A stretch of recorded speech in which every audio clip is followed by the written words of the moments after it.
Hello students, in this part of the lecture जो हमने series start करी capacitor का, उस हम पैरेलल कॉम्बिनेशन ऑफ कैपेसिटर्स को देखेंगे। अगर पूछे पैरेलल कॉम्बिनेशन का मीनिंग क्या हुआ तो बड़ा स्ट्रेट है। जैसे आपने यहाँ पर कैपेसिटर लिया C1 C2 C3, है ना। C1 लिया, C2 C3, C1 की प्लेट एक प्लेट, C2 की एक प्लेट, C3 की एक प्लेट, इन तीनों को आपने एक पॉइंट से जॉइन किया। बड़ा सिंपल सा तार लिया, ए पे जॉइन कर दिया। और इनकी जो रिमेनिंग प्लेट थी, C1 की दूसरी प्लेट, C2 की दूसरी प्लेट और C3 की, इसको B से ज्वाइन किया। ओके, अब ये सर्किट में पहले बता दिए कि सारे कैपेसिटर आपके अनचार्ज है। इसको सर्किट को हम कितने वोल्ट से चार्ज करते हैं, बोलो 1 वोल्ट की बैटरी से। 1 वोल्ट की बैटरी से चार्ज करने पे जो मुझे चार्ज सप्लाई मिलती है सर्किट की, वो अगर क्यों मुझे पता लग जाए तो मैं इस सर्किट में इन तीनों कैपेसिटर को रिप्लेस कर सकता हूँ एक सिंगल कैपेसिटर से। ओके, तो पैरेलल कॉम्बिनेशन का मीनिंग आप ये नहीं मानेंगे कि आप बोले कि सर लाइन पैरेलल दिख रही है। पैरेलल कॉम्बिनेशन का मीनिंग ये है कि जो आपने कैपेसिटर्स चूज़ किए हैं C1 C2 C3, they all have same potential difference. Okay, VA minus VB across C1, VA minus VB across C2, VA minus VB across C3, they have similar potential difference. तो इस combination को हम लोग क्या बोलते हैं, parallel combination. Okay, तो simple से वर्ड में अगर आप लिखो तो delta V is same across all capacitors. Okay, चलो भाई, आपने 1 वोल्ट की बैटरी लगाई। 1 वोल्ट की बैटरी अगर आप यहाँ पे लगाते हो तो जैसे वोल्टेज यहाँ पे सर्किट स्विच क्लोज करोगे, सर्किट एक्टिव हुआ। बैटरी को क्या करना है, 1 वोल्ट मेंटेन करना है। उसने इस प्लेट से कुछ चार्ज पिक किया, इससे कुछ पिक किया, इससे कुछ चार्ज पिक किया, Q1 Q2 Q3। ऐसा पिक करने से ये वाली प्लेट नेगेटिव नेगेटिव नेगेटिव। और ऐसा सोचो इस साइड से कि भाई चार्ज आपने कुछ दिया तो इस पे Q1, इस पे Q2, इस पे Q3, तो ये वाली प्लेट आपने पॉजिटिवली चार्ज, ये प्लेट पॉजिटिव, ये प्लेट पॉजिटिव, इसके अपोजिट वाली प्लेट्स को आपने नेगेटिव नेगेटिव बनाया। एक बात पक्की, इक्विलिब्रियम में आपने पोटेंशियल डिफरेंस सब पे सेम मेंटेन कर दिया था। ठीक है, तो पहले कैपेसिटर को अगर ध्यान से देखो, Q1 वाला कितना, C1 कितना आपका चार्ज लेगा, तो आप बोलोगे C1 कितना चार्ज लेगा, तो simple Q1 is equal to C1 into delta V. भाई डेल्टा वी तो आपने 1 लगाया है, तो C1 into 1 C1। Sir Q2 कितना, सेकेंड कैपेसिटर कितना चार्ज लेगा, तो आप बोलोगे Q2 is equal to C2 into 1। And similarly Q3, third capacitor कितना चार्ज लेगा, Q3 equal to C3 into delta V, और डेल्टा वी सबका 1 आपने लिया है।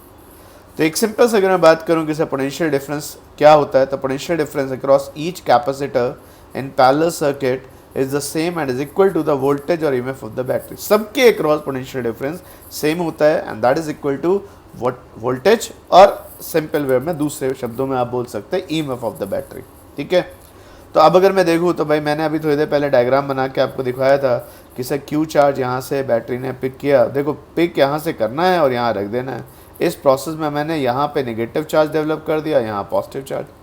अब हर कैपेसिटर कुछ ना कुछ चार्ज लेगा, इस पे Q1, इस पे Q2, इस पे Q3, और अगर ये प्लस है तो सामने minus Q1, minus Q2, minus Q3।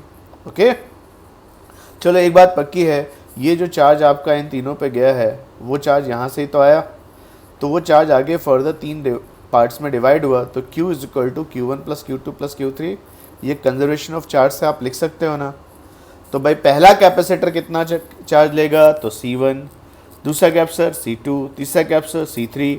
तो टोटल चार्ज किसके इक्वल हो गया, Q1 plus Q2 plus Q3, but Q1 equal to C1, Q2 equal to C2, Q3 equal to C3।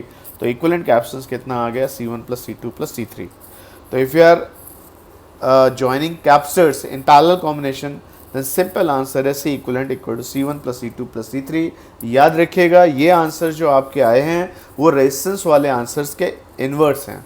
Resistance में सीरीज में आता था R equal to R1 plus R2 plus R3, तो capacitor में होता है 1/C equal to 1/C1 plus 1/C2 plus 1/C3। वहाँ पे पैरेलल में रेजिस्टेंस में होता था 1/R equal to 1/R1 plus 1/R2 plus 1/R3, पर यहाँ पे पैरेलल में उल्टा हो जाएगा, C equal to C1 plus C2 plus C3। Capacitance बढ़ जाएगा। सर कैपेसिटेंस इस कॉम्बिनेशन का बढ़ क्यों गया, भाई कुछ चार्ज ये लेगा, कुछ चार्ज ये वाला कैपेसिटर लेगा, कुछ चार्ज ये लेगा, तो इस सिस्टम की ओवरऑल कैपेसिटी तो बढ़नी चाहिए ना। तो कैपेसिटी आ जाएगी C1 plus C2 plus C3। Okay, ये पॉइंट पक्का। अब देखो, ये जो कैपेसिटर्स आए थे C1 की भूख कितनी थी सर, C1 की कैपेसिटी, वो कितना चार्ज लेगा Q1। सर सबका डेल्टा वी सेम है, तो चार्ज किस पे डिपेंड करेगा, कैपेसिटी पे। Q1 is proportional to C1, Q2 is proportional to C2 and Q3 is proportional to C3। जितनी ज़्यादा कैपेसिटी होगी उतना चार्ज आएगा, और ये बात आपकी एनर्जी में भी चलेगी। एनर्जी में बोला गया U1, U2, U3, पहला कैप्चर कितनी एनर्जी लेगा, दूसरा कैप्चर कितनी एनर्जी लेगा, और थर्ड, तो energy will be like half C1V square, half C2V square, half C3V square. तो भाई वोल्टेज तो पैरेलल में सेम हुआ ना, तो जिसकी जितनी ज़्यादा कैपेसिटी होगी उतना ज़्यादा वो एनर्जी भी स्टोर करेगा। एंड सिमिलर कैपेसिटर्स के केस में अगर आपके पास बहुत सारे कैपेसिटर आपने पैरेलल में लगा दिए, सर 2 लगा दिए तो 2C हो जाएगा, सर 3 कैपेसिटर आपने पैरेलल में लगा दिए तो 3C हो जाएगा। जितना आप ऐड करते जाओगे, जितने कैपेसिटर्स लोगे, उतना आपका कैपेसिटेंस बढ़ता जाएगा, ठीक है।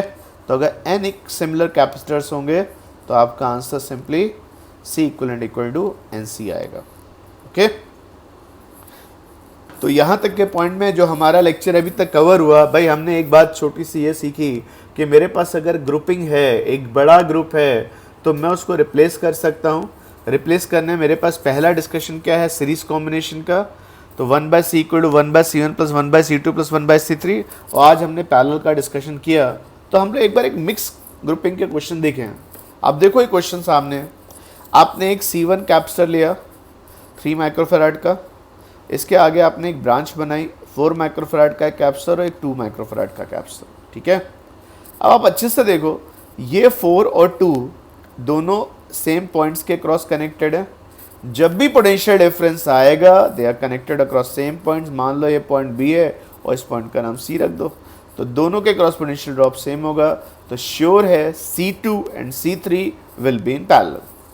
अब इसको मैं क्या इक्विवेलेंट एक कैपेसिटर से रिप्लेस कर सकता हूँ, यस सर। उसकी वैल्यू क्या होगी अलग बात है, पर रिप्लेस करोगे तो जो भी आएगा इसकी जगह, इन दोनों की जगह, वो कैपेसिटर 3 के साथ किस में होगा, सीरीज में। तो इसको हम लोग मैथ्स की थ्योरी की तरह अगर देखें, ब्रैकेट्स का यूज़ करें, we can say C2 and C3 are in parallel, and C2 और C3 की जो वैल्यू आएगी वो C1 के साथ किस में होगी, सीरीज में। C1 in series with parallel combination of C2 and C3। चलो भाई C2 और C3 बोलो कितना हुआ सर, C2 4 है, C3 2 है, 4 और 2 पैरेलल में कितना हो जाएगा 6, 4 + 2। अब यहाँ पे अगर मैं चाहूँ तो एक सिंगल कैपेसिटर 6 का लगाऊँ, और वो 3 के साथ किस में होगा, सीरीज में। तो 3 और 6 सीरीज में आ गया, तो इक्विवेलेंट कैपेसिटेंस, इक्विवेलेंट कैपेसिटर, क्या मैं पूरी ब्रांच को एक सिंगल से रिप्लेस कर सकता हूँ। तो 3 और 6 का सीरीज, 3 और 6 का सीरीज अगर लिखोगे तो बच्चे बताओ क्या आंसर आएगा। तो आप ऐसे लिख सकते हो 1/C equivalent is equal to 1/6 plus 1/3। तो बोलो यार जल्दी कितनी हो जाएगी, 1/6 प्लस 2/6, 3/6, और C इक्विवेलेंट अगर चाहोगे तो बेसिक फॉर्मूले से 2 माइक्रोफैराड आ जाएगा, या फिर C1 C2 divide by C1 plus C2। अगर 2 कैपेसिटर पैरेलल में हैं, अगर 2 कैपेसिटर आपके पास पैरेलल में है, एक C1 है एक C2 है, तो आप आसानी से याद कर सकते हो इक्विवेलेंट कैपेसिटेंस, सॉरी सीरीज में अगर है तो यहाँ पे आपका सीरीज कॉम्बिनेशन अगर आता है तो ये सीरीज लिया बच्चे आपने, ये C1 आ गया, ये C2 आ गया, तो इसका अगर कोई पूछा C इक्विवेलेंट कितना होगा तो C1 C2 divide by C1 plus C2। Okay, is that clear.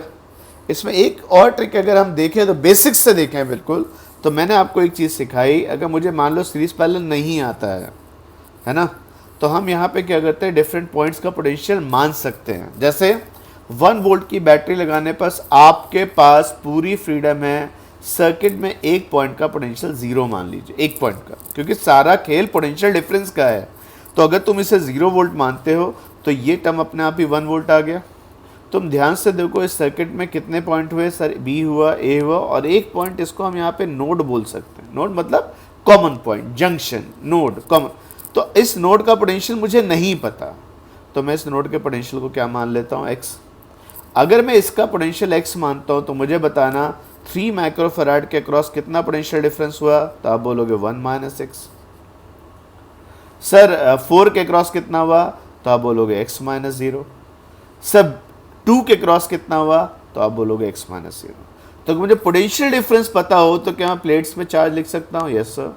Sir plates पे चार्ज कितना आएगा? ध्यान से देखिए अच्छे से, इसको थोड़ा सा और छोटा करके देखो तो दोनों फिगर आ जाएं।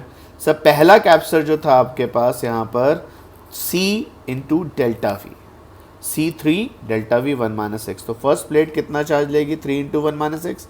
पहली प्लेट पॉजिटिवली चार्ज होती तो सामने वाले नेगेटिव। सर ये प्लेट जो आपने ली इस पे चार्ज जितना इस पे आ रहा था उसका एग्जैक्टली अपोजिट, तो 3 इंटू माइनस 1 माइनस एक्स का माइनस लिख दिया।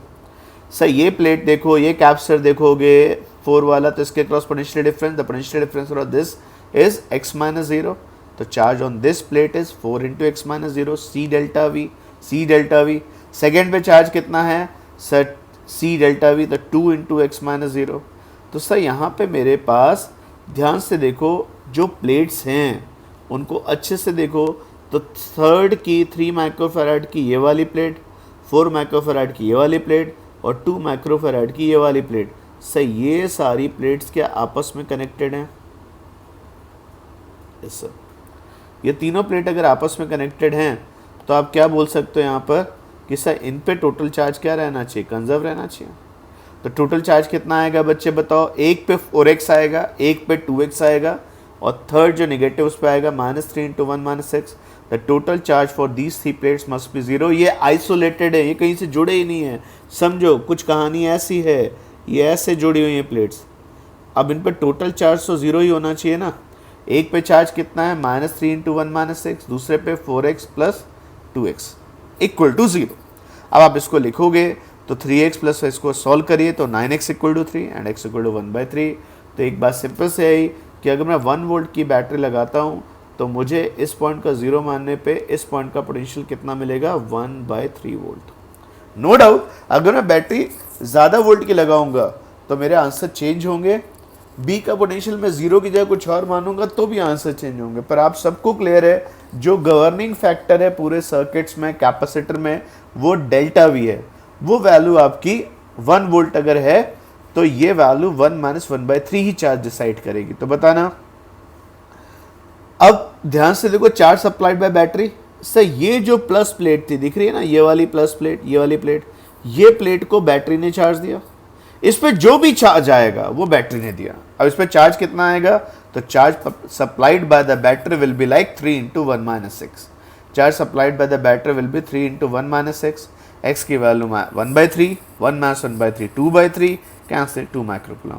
दैट मीन्स इस सर्किट में 1 वोल्ट की बैटरी कितना चार्ज प्रोवाइड करती है? 2 माइक्रोकूलम। तो सी इफेक्टिव कितना होगा? C effective will be like, C equivalent will be like Q delta V, Q divide by delta V. Charge 2 microcoulomb, delta V 1, तो आपका इक्विवेलेंट कैपेसिटेंस 2 माइक्रोफैराड आता है। चाहे बच्चे आप सीरीज पैरेलल से सॉल्व करिए, है ना, फिर से बोलो। सो 4 और 2 पैरेलल में 6 और 3 सीरीज में 2, और चाहो तो आप नोड के कॉन्सेप्ट से भी इस चीज़ को समझ सकते थे। क्लियर? नोड से बस एक बेनिफिट हुआ कि आपको हर कैपेसिटर पे कितना चार्ज है वो क्लियरली दिख गया, सबके क्रॉस पोटेंशियल ड्रॉप भी दिखा। तो शॉर्ट ट्रिक के लिए आप सीरीज पैरेलल से सॉल्व कर सकते हैं और अंडरस्टैंडिंग के लिए ये डिस्कशन पक्का है। क्लियर?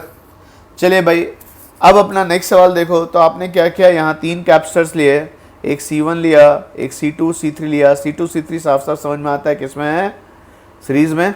C1 के साथ किस में है? पैरेलल में। तो भाई आपसे सवाल पूछा गया अगर मैं V वोल्ट से लगाता हूँ तो सारे कैपेसिटर्स पे चार्ज बताइए।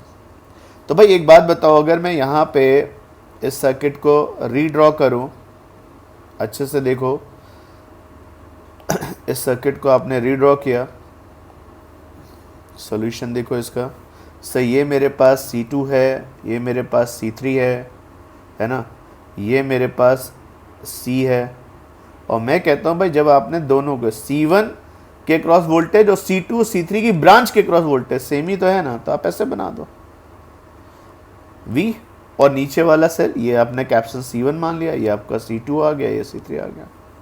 तो इफेक्टिवली अगर देखोगे तो sir charge on plate of charge on C1 पूछा जाए तो भाई बहुत आसानी से आंसर दे सकते हो। चार्ज ऑन C1 कितना होगा सर? चार्ज ऑन C1 होगा sir C1 into delta we V। और charge on C2 and C3 भाई ये दोनों किस में हैं? सीरीज में। तो इनकी जो मैग्नीट्यूड ऑफ चार्ज होगा प्लस प्लेट पे या माइनस प्लेट पे वो दोनों पे सेम आएगा, है ना। तो चार्ज कितना आएगा, तो आपको एक बात पक्की कि ये दोनों किस में आपके सीरीज में, तो ये दोनों क्लब होके कितना कैपेसिटेंस बनाएंगे, तो आप बोलोगे सर आप ही ने तो बताया C2C3 divide by C2 plus C3, C2C3 divide by C2 plus C3, और ये ब्रांच कितना वोल्टेज लेती है, तो V आ गया। तो भाई अपर ब्रांच में कितना चार्ज आएगा वो मिल गया, वोल्टेज मिल गया। अब आपसे पूछा है डेल्टा V अक्रॉस ऑल कैप्सर, तो डेल्टा V अक्रॉस C1 तो लिखना भी नहीं भाई, आसान सा है। C1 के क्रॉस वोल्टेज वही होगा जो सेल लगाया आपने, सेल पूरा का पूरा C1 पे अप्लाई हो गया, पर जब V लगाया गया तो C2 और C3 में voltage drop no doubt same नहीं होगा, है ना। तो जब देखा जाए वोल्टेज ड्रॉप अक्रॉस C2, तो भाई पुराना फॉर्मूला पक्का, डेल्टा V क्रॉस C2 लिखोगे तो क्या हो जाएगा सर, डेल्टा V होता है charge divide by capacitance. Charge आपने पहले लिख दिया, बोलो कितना हो गया, C2C3 divide by C2 plus C3 into V, this is the charge on capacitor divide by C2। तो C2 कैंसिल होके रिलेशन सिंपल सा आ गया, C3V divide by C2 plus C3। अच्छा, इसी के अकॉर्डिंग अगर मैं आपसे पूछूं what will be the potential drop across C3 जो सेकेंड कैपेसिटर है, तो आपका आंसर सिंपल सा अगर एनालॉगी लोगे तो उस केस में C2V divide by C2 plus C3। और एक और चीज, delta V across total delta V cross C, थोड़ा इसमें ड्रॉप हुआ थोड़ा इसमें ड्रॉप हुआ, तो टोटल ड्रॉप कितना होगा, तो आप दोनों को ऐड करेंगे तो आंसर सिंपल सा V आएगा। तो आप अगर सीरीज में 2 कैपेसिटर्स लोगे या 3 कैपेसिटर्स तो वो चार्ज नो डाउट सेम लेंगे, पर वोल्टेज स्टेप वाइज फॉल होगा, थोड़ा वोल्टेज ड्रॉप होगा C2 में, फिर थोड़ा C3 में, और टोटल वोल्टेज ड्रॉप V के बराबर होगा। क्लियर। तो पैरेलल में क्या सेम होता है, तो आप बोलोगे पोटेंशियल, सीरीज में क्या सेम होता है, तो आप बोलोगे चार्ज। ओके, चलिए भाई नेक्स्ट पार्ट में आइए, बड़ा बढ़िया सा है, ये आपके एग्जाम से पूछा गया सवाल है। ये सारे कैपेसिटर्स आपने आइडेंटिकल लिए, सारे कैपेसिटर्स आपने आइडेंटिकल लिए और सीरीज बनाना शुरू करी। भाई कैसी सीरीज, पहली ब्रांच में 1 कैपेसिटर, दूसरे में आपने नंबर ऑफ कैपेसिटर बढ़ा दिए, यहाँ 2 रखे, अगली ब्रांच पे आपने 4 कैपेसिटर रखे, फिर उसकी नेक्स्ट ब्रांच में 8 कैपेसिटर रखे, उसकी नेक्स्ट ब्रांच में 16 कैपेसिटर रखे, और धीरे धीरे धीरे करके आपने ऐसी इनफाइनाइट रोज बनाई, बहुत सारी रोज, हर रो में कैपेसिटर्स बढ़ाते जा रहे हैं। तो effective capacitance across A and B पूछा गया था। अब आप मुझे एक बात बताओ, क्या आपको लगता है इस क्वेश्चन को हम सीरीज पैरेलल से सॉल्व कर सकते हैं? हाँ सर, एक बड़ी बढ़िया सी बात है, जितनी भी रोज हैं आपकी, है ना, जितनी भी आपने रोज बनाई है यहाँ पर, वो सब रोज अगर ध्यान से देखो तो सबके क्रॉस वोल्टेज ड्रॉप सेम है। तो आप यहाँ पे क्या लिख सकते हो sir, delta V is same across all rows, जितनी भी रोज हैं सब पे डेल्टा वी सेम है। जो फर्स्ट रो है, फर्स्ट रो का अगर मैं आपसे पूछूं कैपेसिटेंस कितना है, तो आप मान लो ये कैपेसिटर जो लगा था इसका कैपेसिटेंस C है, तो फर्स्ट रो में एक सिंगल है। सेकेंड रो में कितने कैपेसिटर्स हैं सर, 2 हैं। सर 2 आइडेंटिकल लगाइए तो सीरीज में कल बताया था मैंने C/2 हो जाएगा, तो सेकेंड रो में कितना कैपेसिटर आएगा इफेक्टिव, C/2। थर्ड रो में आइए बच्चे, तो कितना हो गया सर, आपने कैपेसिटर 4 लगाए हैं, तो ये कितना हो जाएगा C/4। फोर्थ रो में आप आएंगे तो आपको बोल दिया गया, सर ड्राइंग में नहीं दिख रहा पर रेटिंग में लिखा है कि सर 8 कैपेसिटर हैं, तो 8 एक जैसे लगाओगे तो C/8। Sir next row, fifth row आ गई, तो उसमें कैपेसिटेंस कितना हो गया, C/16। तो ये आपका कैपेसिटेंस हर ब्रांच में बढ़ता चला जा रहा है। तो इफेक्टिव कैपेसिटेंस किसके इक्वल होगा? अब ध्यान से देखो, जितनी भी रोज हैं क्या वो सारी पैरेलल में? हाँ सर, सबके क्रॉस पोटेंशियल ड्रॉप सेम ही तो आएगा ना। तो आप बोलोगे सबके क्रॉस, अगर सब रो के क्रॉस पोटेंशियल ड्रॉप सेम है तो C इफेक्टिव क्या हो जाएगा, सारी ब्रांच का, पहली रो का, दूसरी रो का, थर्ड रो का, फोर्थ रो का, फिफ्थ रो का, सबका जोड़ेंगे तो आपका यहाँ पर सब बनेगा। पहली ब्रांच का C, सेकेंड ब्रांच का C/2, नेक्स्ट ब्रांच का C/4, C/8, C/16 up to infinity. Okay, तो सी यहाँ बेटा आपने कॉमन लिया, और आप अच्छे से देखो तो फर्स्ट टर्म क्या आ गया आपका, समेशन ऑफ इनफाइनाइट सीरीज सबको क्लियर है कितना आता है, ए डिवाइड बाय 1 माइनस आर। तो फर्स्ट टर्म आपका कितना हो गया यहाँ पर, सी आ गया, और common ratio in this case is 1 minus 1/2 and answer will be like 2c। तो ये जो पूरी ब्रांच थी आपकी, जो आपने यहाँ पे पूरी ब्रांच ड्रॉ करी थी, you can replace this branch by simple c effective equal to 2c। Okay, any doubt? तो ये पॉइंट सिंपल सा है। नेक्स्ट ब्रांच आपको दी गई यहाँ पर। अगला क्वेश्चन देखो, बहुत बढ़िया है। 6 और 3 आपने लिए यहाँ पर, सीरीज में लगा दिए। फिर नेक्स्ट 6 और 12 आपने किस में लगा दिए, सीरीज में लगा दिए। और इनसे जो आएगा पैरेलल में 12 वोल्ट का सेल आप लगाते हो इसको ए और बी के cross. Okay, then if VB is 0, VB को 0 लेते हो तो C और D का पोटेंशियल बताइए। तो अगर मैं इस क्वेश्चन को सॉल्व करूं तो भाई देखो कैसे करना है, सबके दिमाग में मैप क्लियर है। Take 6 and 3 in series. 6 और 3 को मैं सीरीज में मानता हूं तो कैप्शंस कितना आ गया, C आ गया, और वैल्यू क्या हो जाएगी 6 × 3 सीरीज की, 6 × 3 डिवाइड बाय, ये सीरीज में है तो 6 × 3 डिवाइड बाय 6 + 3, 18 डिवाइड बाय 9। तो इस ब्रांच का इफेक्टिव कैपेसिटेंस कितना आ गया, 2 माइक्रोफैराड। सर नीचे जो ब्रांच है आप अगर उससे रिप्लेस करोगे सी प्राइम को, तो सी प्राइम कितना आ जाएगा यहाँ पर, 6 × 12 डिवाइड बाय 6 + 12, तो 72 divide by 18 and this will be value like 4 microfarad. तो अगर मैं दोनों ब्रांचेस को क्लब करके दिखाऊं तो अपर ब्रांच में कितना कैप्शंस आया सर, 2 को रिप्लेस करके इक्विवेलेंट कैप्शंस 2। नीचे वाली ब्रांच का इफेक्टिव कैप्शंस कितना आ गया सर, 4 माइक्रोफैराड। ओके, और आपने जो सेल लगाया था, सेल 12 वोल्ट का लगाया, तो देखो भाई सर्किट कितना चार्ज लेगा बोलो। तो सिंपल चार्ज यहाँ से आपका जाएगा Q = इफेक्टिव कैप्शंस क्या 2 और 4 पैरेलल में आ रहे हैं आपके, यस सर। तो C1 + C2 से 6 हो गया, आपका आंसर जाएगा 2 + 4 × 12, 72 माइक्रो कूलाम चार्ज आएगा। अब ये 72 माइक्रो कूलाम चार्ज बच्चे अगर यहाँ पे आता है तो ये डिवाइड होगा। तो मैंने क्या चीज़ सिखाई आपको सर, चार्ज कैपेसिटी में डिवाइड होगा, है ना, कैपेसिटी। तो इस पे चार्ज कितना जाएगा, मान लो x जाएगा, और इसमें चार्ज कितना जाएगा, 72 से कम जितना बचा x चला गया, तो इसमें कितना आ गया, 72 - x। अब जो चार्ज जाएगा, अब अच्छे से देखो तो डेल्टा V दोनों के क्रॉस सेम होगा। डेल्टा V क्रॉस 2 कितना होगा, और डेल्टा V क्रॉस 4 कितना होगा। तो बताओ डेल्टा V की वैल्यू क्या आएगी दोनों केस में, Q/C। पहले वाली ब्रांच में चार्ज कितना आ गया, x कैप्शंस 2। नीचे वाली ब्रांच में चार्ज कितना आ गया, 72 - x और कैप्शंस 4। तो क्या यहाँ से मैं x की वैल्यू सॉल्व कर सकता हूँ, बोलो 4x = 144 - 2x and 6x = 144 and x = divide करोगे तो 24 आ गया। Okay, clear?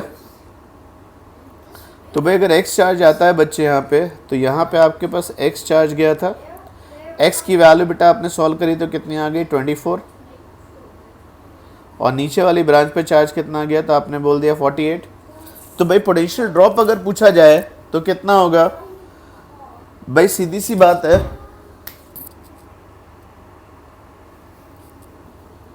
सर 24 ऊपर गया तो आप अच्छे से देखो तो पॉइंट बी का पोटेंशियल आप कितना मान रहे हो, 0 वोल्ट। तो ए का पोटेंशियल बताओगे, जब आप इस लाइन से यहाँ तक सेल क्रॉस करके ए तक आओगे तो कितने का गेन होगा, सर 12 वोल्ट का गेन। तो इस पॉइंट का पोटेंशियल 12 वोल्ट। तो सी का पोटेंशियल कितना होगा, सी का पोटेंशियल अगर आप सॉल्व करोगे तो ए से आगे जाओगे तो Q/C का लॉस होगा, ए से आगे जाओगे Q/C का लॉस होगा, तो VC = VA - Q/C और नीचे VD = VA - Q/C। भाई ए का पोटेंशियल आपने 12 वोल्ट लिखा और चार्ज कितना गया, 24 डिवाइड बाय 6 आ गया, 24 चार्ज गया, 6 से डिवाइड किया, और 48 चार्ज गया दूसरी ब्रांच में, और आपने किससे डिवाइड किया बेटा, 6 से। क्लियर?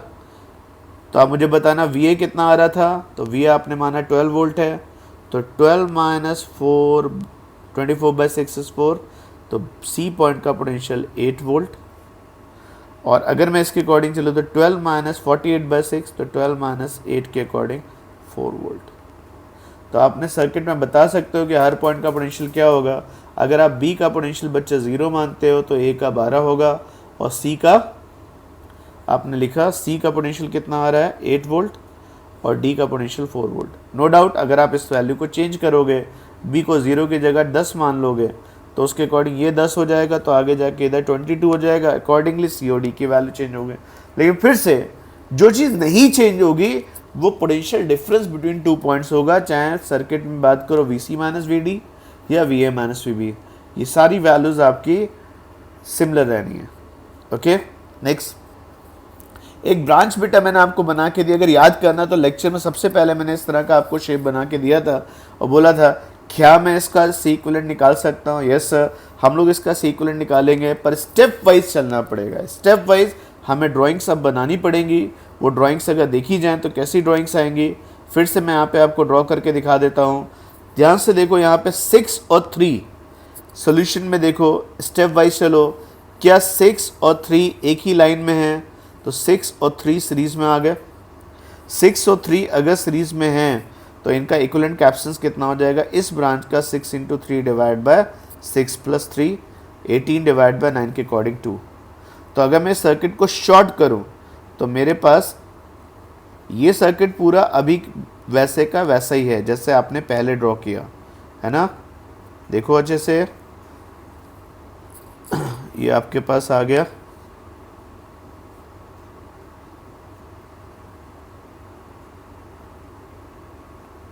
क्लियर। लेकिन 6 और 3 को मैं रिप्लेस कर सकता हूँ यहाँ पे सिंगल कैपेसिटर से, सेट 2 से। अब फिर से बताइए, यहाँ पे जो कैपेसिटर बचे था वो कौन सा हो गया सर? ये 10 था सर, ये 6 था सर, ये 8 था, ये 12 था, ये 6 था, ये 6 था, और ये 4 था, और ये पॉइंट आपके बच्चे ए और बी हो गया। चलो फिर से बताना इस डायग्राम के अकॉर्डिंग। चलो नीचे, क्या आपको लगता है 10 और 2 पैरेलल में है? 10 और 2 पैरेलल में होंगे तो इफेक्टिव कैपेसिटेंस बेटा यहाँ पे कितना आ जाएगा? 12 आ जाएगा। अब आप इन दो को रिप्लेस करोगे तो आपका जो सर्किट बनेगा, मैं बहुत पेशेंटली आपको पूरी ड्राइंग बार बार बना के दिखा देता हूँ, है ना भाई। ये आपके पास इस तरीके से आ गया। अब आपके पास ये जो 10 और 2 था, क्योंकि ये पैरेलल में थे तो आपको इसको रिप्लेस करना पड़ेगा सिंगल से। तो ये कितना आ गया? 12 आ गया। सही, ये कितना हो गया? 6 हो गया। ये कितना हो गया? 8 हो गया। सही, ये कितना हुआ? 12 हुआ। ये कितना हुआ? 6 हुआ। ये वैल्यू बेटा आपके पास 6 और ये वैल्यू 4। ओके, मैं सारी वैल्यूज़ थोड़ा सा हाईलाइट करके लिख देता हूँ, इसमें आपका कोई पॉइंट मिस नहीं होना चाहिए। देखो अच्छे से वैल्यूज़ क्या हैं आपकी। ऊपर वाला ये 6 था, ये आपके पास 8 था, ये 12 था, ये 6 था, ये 4 था, और ये 6 था, और ये पॉइंट ए ओ बी। चलो फिर से बताओ, क्या यहाँ पे आपके पास फिर से कोई डिस्कशन आता है? सर यहाँ पर 12 और 6, 12 और 6 बताइए किस में हो गए? आपके पैरेलल में हो गए। तो 12 और 6 अगर पैरेलल में होंगे तो 12 और 6 सॉरी सीरीज में, तो 12 और 6 सीरीज में आएंगे ना, सेम चार्ज जाएगा ना दोनों में। देखो अच्छे से, ये दोनों सीरीज में आ गए तो 12 और 6 सीरीज में आएंगे तो वैल्यू क्या बनेगी? जरा जल्दी से बोलो। तो 12 × 6 डिवाइड बाई 12 + 6, ये वैल्यू किसके इक्वल हो गई सर? 72 डिवाइड बाई 18, तो ये 4 आ गया। तो अब मेरे पास अगला जो डिस्कशन आता है, ड्राइंग में ड्रॉ करूँगा, तो मेरे पास ये ब्रांच आई। अच्छे से देखो, ये तो 8 का था, इसके आगे 12 का था, है ना। स्टेप वाइज ही चल रहे हैं हम लोग यहाँ पर, और हमें उम्मीद है शायद सीरीज पैरेलल से हमारी बात बने, क्योंकि अभी हमारे हाथ में एक वही टूल है। तो आप बताओ यहाँ पे ये चार्ज कितना हो गया, कैपेसिटेंस कितना हो गया? 8, ये कितना हो गया? 12, ये कितना हो गया? 6, ये कितना हो गया? 4, ये 6। 12 और 6 आप इसको एक सिंगल कैपेसिटर से रिप्लेस कर सकते हैं, और ये वैल्यू आपके पास कितनी आ गई? 4। क्लियर। अब आप अच्छे से देखो, जो 4 और 8 आया आपके पास, क्या यहाँ पे आप फिर से अगर ड्रॉ करोगे तो क्या 4 और 8 किस में आ जाएगा आपका? सर पैरेलल में है। तो 4 और 8 पैरेलल में है, तो इससे जो बनेगा वो मेरे पास 12 आएगा।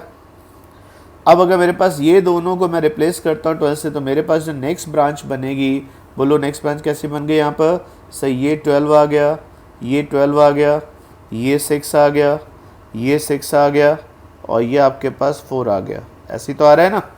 तो बताओ भाई ये ब्रांचेस लिखो फिर से। सर 8 और 4 12, ये 12 आ गया, ये आपके पास 6 आ गया, ये 6 आ गया, ये 4 आ गया। अब थोड़ा सा फास्ट अगर चलना चाहो तो श्योर है 12 और 12 सीरीज़ में कितना बनेगा, 6 बनेगा। ठीक, तो ये आपका 12 और 12 मिलके कितना हो गया, 6। ये डायगोनल है एक 6, इसके आगे आपके पास एक 6 और एक 4 बचा हुआ है। पॉइंट्स क्लियर है कौन से जिनके cross potential sorry effective caption निकालना है। तो ये आपके पास ए और बी थे और ये 4 है। बताओ भाई 6 और 6 फिर से किस में हो गया आपके पैरेलल में, तो ये कितना हो जाएगा 12 और 12 सीरीज में कितना हो गया था आपका 6 और 6 पैरेलल बनेगा तो कितना बनेगा सर, ऐड हो जाएगा। तो ये दोनों को रिप्लेस कर दोगे तो कितना हो जाएगा 12, इसके आगे आपके पास 6 और फिर 4।